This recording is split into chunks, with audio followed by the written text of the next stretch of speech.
Can they hear me? Can they hear me live out there? Next beat. That ain't the beat I wanted to. Those was wood another beats beat. right Another there. beat. Nope. Give me another beat. Give me another beat. Nope, that's not it. That's the beat. Turn it up. Oh, word. Turn it up. I gotta hear it a little louder. Can you make it louder than my headphones? Turn me up in my headphones. I'm still stuck in the 80s/90s. Lottos, kangaroo boots, nanny ghosts, Velas, jumpsuits and troops, Junos, color Levi's, Bugs Bunny sweaters with the rhinestone ring on it. Fighting and making up the next day. Nobody getting shot. Working and hustling to get it, get got. We had love for the streets, our family, our foes, our friends. Respect for the elderly. Pager/payphone, sneaking into Adams Theater, watching Crush grooving tougher than leather. Hopping gates out the college port to bang out, cause you don't wanna get caught at mom's crib or at Von's crib. Eating funny dinner with the fam. Church every Sunday, 8 o'clock a.m. And even if I fell asleep in the back row or played sick, no matter what, man, I still had to go 80s, baby. He's a DJ, I'm the rapper. He's a DJ, I'm the rapper. 80s, baby. Welcome back, podcast fans. How you guys doing out there in podcast world? Perhaps you're a podcast fan. Perhaps you're a Deep Issues fan. We're here to give you both. So, yay us. We're coming at you tonight with webisode number 49J. I am your host, Josh Houselander. With me, as always, behind the controls is Mr. Adam Hernandez and our Deep Issues expert, Ed Zaharsky. It's day 4770 in the search for Tim Chevelday. Tonight's issue is Project Bluebeam. How's it going, everybody? Pretty good. Pretty good. How are you? Pretty good, man. I got some fuzz going on in my earphones. It's okay. Okay, It's okay. we're good. They're not hearing it. No, you're good. Cool, cool. That's all that matters. That's all that matters. I'll rock it Nick style, old school, and not have headphones on and then not be able to hear anything all night. Keep saying what? What? But hey, like we said, Project Bluebeam tonight's deep issue. Maybe you're familiar with Project Bluebeam to some degree, and that's why you tuned in. Or maybe you're thinking, what the hell is Project Bluebeam? Project Bluebeam is basically, and we're going to break it down into much further than this, but is the idea of a false flag, alien and or religious movement, visitation, attack, ever planned by the government, basically in order to subjugate the people, in essence, or unify, air quotes, unify the people or subjugate them. Anything you want to start out with? Ed, Adam, anybody? You want to throw out some of your feelings now or save that for later? How do you want to dig into Project Bluebeam here tonight? Well, I guess we should just kind of start at the bottom and then work our way to the top here. But Project Bluebeam is basically, and correct me if I'm wrong, Josh, but it is a conspiracy theory basically revolving around the idea that NASA is trying to start a basically offshoot religion to help control the world. And they are going to try and achieve this. See, this is what's interesting about this is because whenever we do one of these types of shows, mm-hmm. in some circumstances they end up tying in a bunch of other things that we've talked about. Right. And Project Bluebeam is another one of those instances where it can tie in a bunch of different things that we've talked about. And Ed, you brought something to our attention, as we were kind of going over things before the show when you were talking about, the religion show that we did about the Bible and mm-hmm. Jesus, which technically wasn't a deep issues cast, but episode of the X-Cast, nonetheless. It was an episode of the X-Cast, yes. But you brought in you mentioned the religious aspect to it, and I'm going to let you explain that when we get to it, just because you'll probably do a better job at it than I am. And it was your thought, but NASA trying to create this new world order based on basically a monotheistic religion that kind of encompasses a bunch of different gods that could be, the monotheistic God of God of Abraham. God of Abraham, Yeah, yes. And they merge it into an antichrist. And they help, or they try to get followers by basically staging a bunch of false flag instances or occurrences around the world, whether it's an alien invasion, an earthquake, a fake rapture, so on and so forth. Holographic. In holographic form, visions yes. are going to be a huge part of this as well. And Adam mentioned NASA. That is definitely, usually in the forefront of these things is the NASA involvement. But it's NASA. It could be NASA. It could be United Nations, U.S. government in conjunction with some of their allies. The HARP Center up in Alaska, CERN, all these different things are, can be potentially tied in with this specific theory or not tied in. You can, just because you maybe prove that, oh no, NASA's not there, well, it doesn't mean that it's not there, because U.S. military, Air Force have definitely had potential ties to this as well. And Adam also mentioned that this could tie into other things we've actually had full deep issues casts about, or just that have mentioned in the past. Some of the biblical aspects, like he said, Illuminati, NWO, MK Ultra. All of these things have potential tie-ins to the Project Bluebeam conspiracy. The one thing that really sets apart Project Bluebeam, or it's also, I've heard it referred to as Project Firesign, and Ed, you had another one too that you had said. Project Greenstar, although I think that maybe was more on the telepathy aspect of it that is often cited. Okay. So there are other names for it. There, as far as I know, there is no direct military government reference to a thing called Project Bluebeam. There are many references to potential things that could be like Project Bluebeam, but as far as I can tell, the words Project Bluebeam are kind of a made-up conspiracy thing. So that's the conspiracists' terminology. That's their verbiage used to describe this potential false flag attack. We want to look into this further in a lot of ways. Sergei Monast is a guy. He's supposed to be one of the big authorities on this out of Quebec. I don't speak French though, and most of what he says is in French. I'm sorry. He looks a little crazy too. Yeah, he looks a little David Icke-ish. Yeah, you could see why people wouldn't buy into this after you see him. Somebody that doesn't seem quite as crazy is Dr. Carol Rosen. Have you guys ran into her at all? I haven't. Okay, Dr. Carol Rosen claims to it. Well, actually, she doesn't claim to. She did definitely work with a Dr. Werner von Braun, who was kind of like known as one of the guys that helped bring rocket technology to the U.S., basically. He died in 1977. These are both aerospace engineers, worked for Fairchild. That's how they met each other. They did other various things as well, but they met each other as aerospace engineers with PhDs working for Fairchild.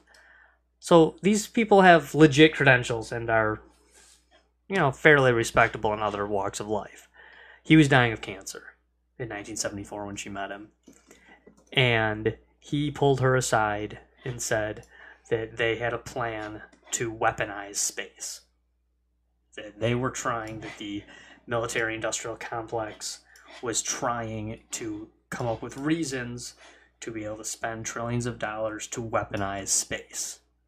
And she thought he was crazy at first, and what he said back then in the 70s is he said, he died in 77, and she started talking about this in,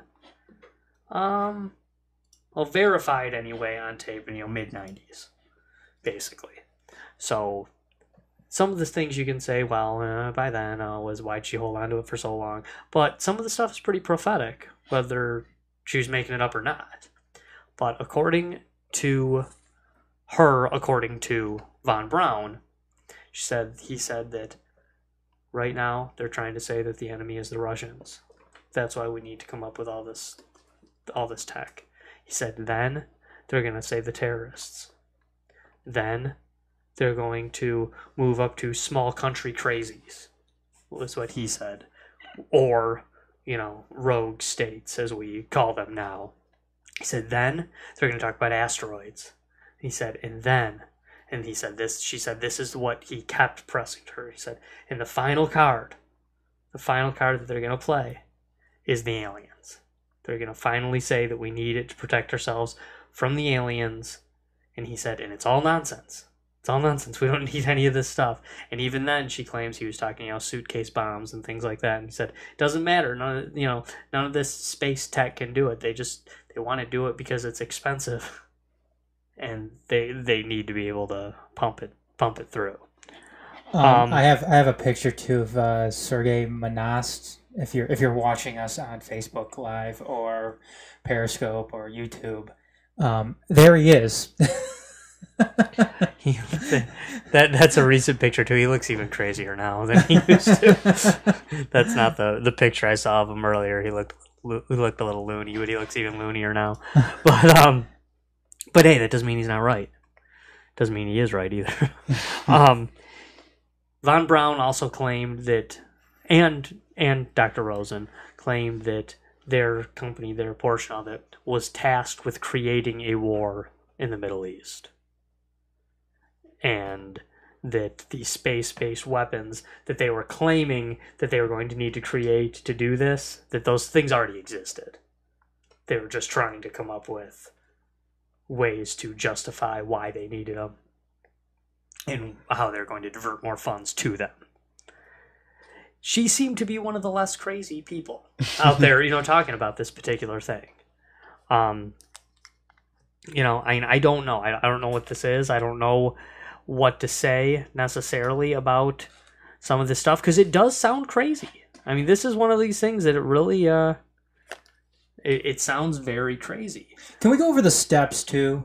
Jeff? Sure, absolutely. Because just real quick here. No, that's a good one. Good. We should do that before what I was going to say. Yeah, because I think it's important that because there are steps. There is a methodology to this, and step one is, we mentioned the earthquake, and an earthquake is supposed to happen to kind of it's to break down any archaeology.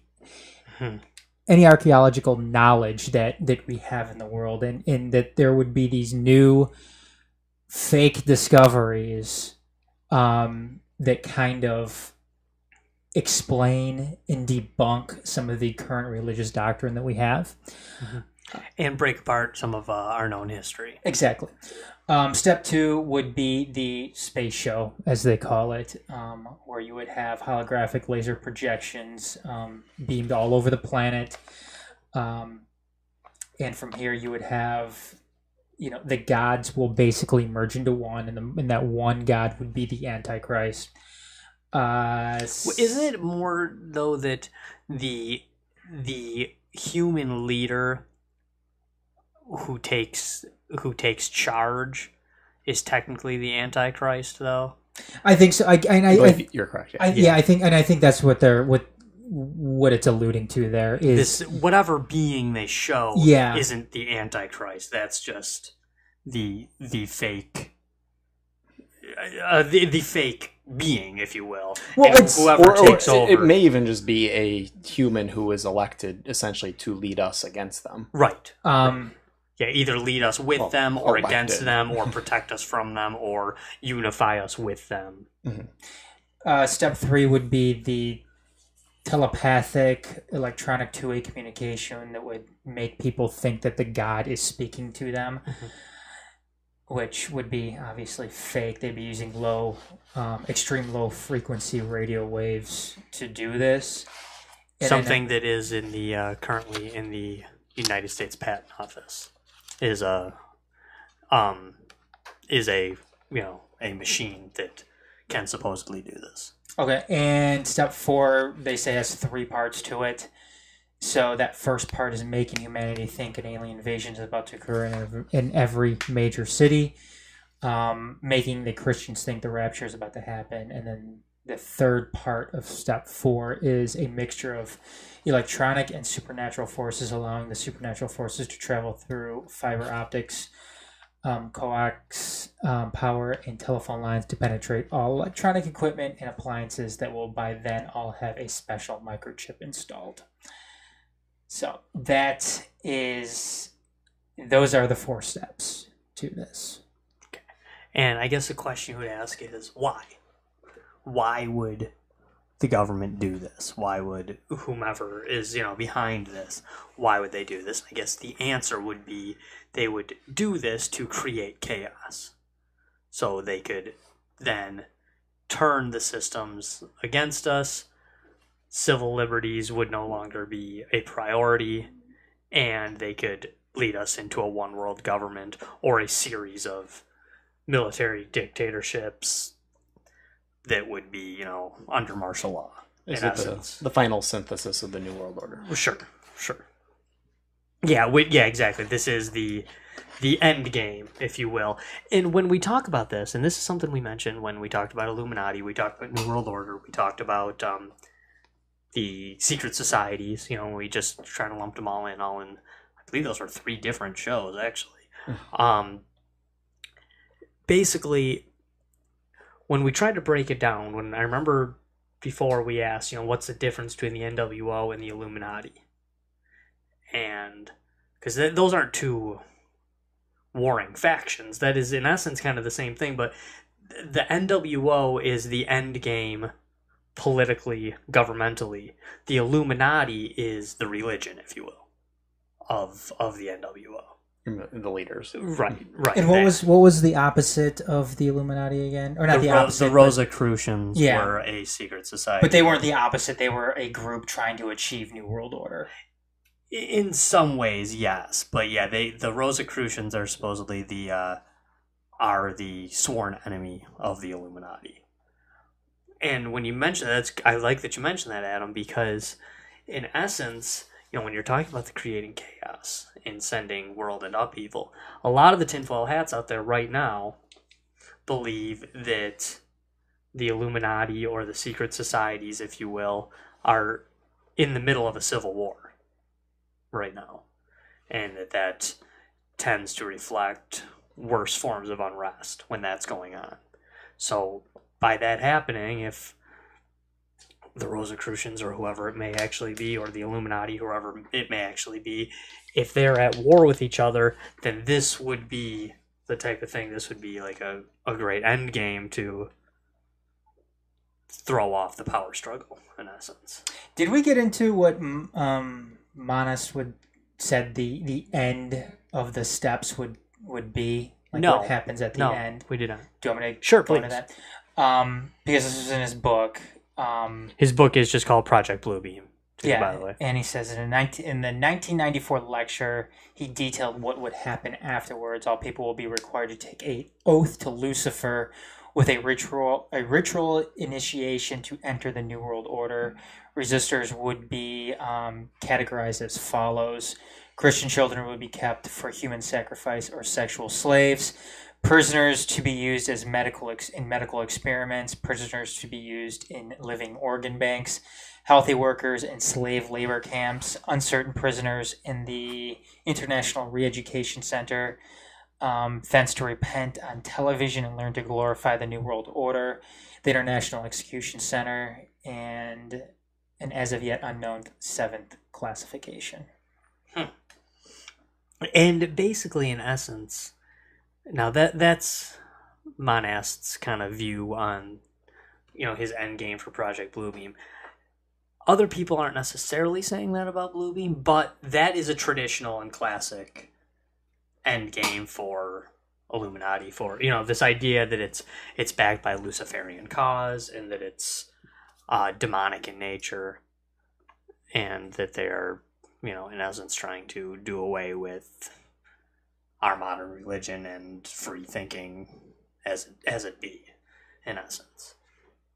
So that isn't although you don't hear everyone talking about Project Bluebeam saying that again, that's not inconsistent with different Illuminati views, basically.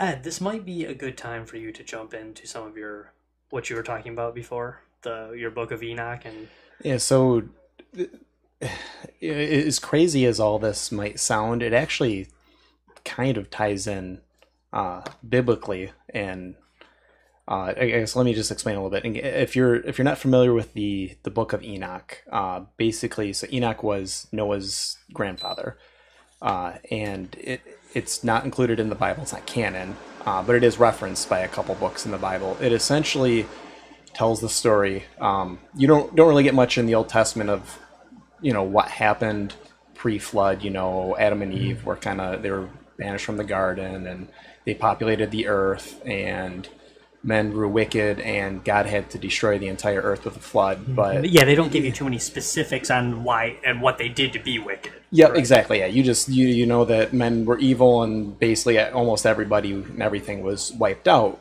The Book of Enoch essentially expounds on this a lot. It tells a story of how God sent the Watchers, and some of them basically came down and laid with women, and they made men evil and war against each other. And it basically tells this story of good and evil and angels, and essentially like the Nephilim, the giants, who basically this evil force that turned the men wicked and fought against the good men and angels, who essentially, the whole good versus evil struggle that was really the reason why God had to destroy everything, because they essentially just ruined everything on earth. And obviously somewhere in there, something, they have survived the flood, and they have continued on their ways and going in that same direction that they were in. And so one of the things would be is that obviously in the synthesis of the New World Order, this is all to stage this alien invasion to bring that about. But part of that is essentially the bad guys wanting to be worshipped, essentially, like Satan, Lucifer, essentially wanting to come back and essentially be God. And the Illuminati are kind of the Nephilim, or the descendants of them, essentially working towards that aim. Okay, and in essence, they warn of this falling back into these wicked ways. Correct, Yes. in this and in other places, both canon and non-canon books of the Bible, they talk about this idea that there will be people who try to bring this forth in the future once again. Mm-hmm. And personally, I think it's going to be quite easily pulled off when, as Adam mentioned earlier, a lot of the Christians might think this is a rapture, and then you have this being come and basically rule over the earth, and a lot of people will think it's the second coming of Jesus, and you will quite easily convert a large portion of the population just on that alone. They talk a lot about how the main two groups that they think they would have trouble with in switching them, because they are they're very set in their ways, and they're both religions that believe that you need to spread the word, and that being the Christians and the Muslims. Say that the Christians and the Muslims are the ones that really need to be convinced, in essence, because our doctrines are pretty well laid out. We have books that throw it down pretty easily, so they feel that they really need to fulfill this idea of a rapture, fulfill this idea of the second coming. And this brings me into, and Ed, we can jump back in that direction if you have more, but one of the things that there have been microcosm kind of microcosm-esque instances where this has been talked about or perhaps even attempted in the past. One of them, speaking of the Muslims, is documented that during the Iraq War, they wanted to try to come up with an idea to have a holographic image where Allah came to the people of Iraq and told them that they need to overthrow Saddam Hussein. And by the way, this was released by the very truth-telling Washington Post, Right. The very mainstream source on this. So Absolutely, this is been reported in mainstream media that they did consider that. You're talking about the United States government considered. Yes. Yep. Projecting that. The army wanted to do this. Yep. And to further their own gains of toppling Saddam Hussein. In the article, they basically talk about how, and this is the 90s, mind you, we've had a couple decades since then. Back then, they had voice-changing technology, or voice replication technology, more accurate, where essentially they could replicate any words with somebody's voice. I think it was like a general or somebody they had, where they had him say something like the United States is being invaded, something that he wouldn't actually say, and was complete with his voice. They had the technology then to basically take and replicate that, along with the holograms, basically of Allah, whatever. They say that with this technology, even then, that if you had 10 minutes of voice audio of someone speaking, that you could replicate their voice and have them say anything, completely anything you wanted. If you had, minimum, not even minimum, but, no maximum 10 minutes of them speaking, they could do this. They also have the technology where, in essence, you can point this, it's almost like a gun, at someone, and you can speak directly to them. It actually led to whispers of people in Iraq saying, the U.S. has this crazy demonic technology where they can put voices in your head. In essence, that you see somebody on a ship far away and you could pinpoint a sailor on that specific ship and say something to them. They actually mostly used it just to say, like,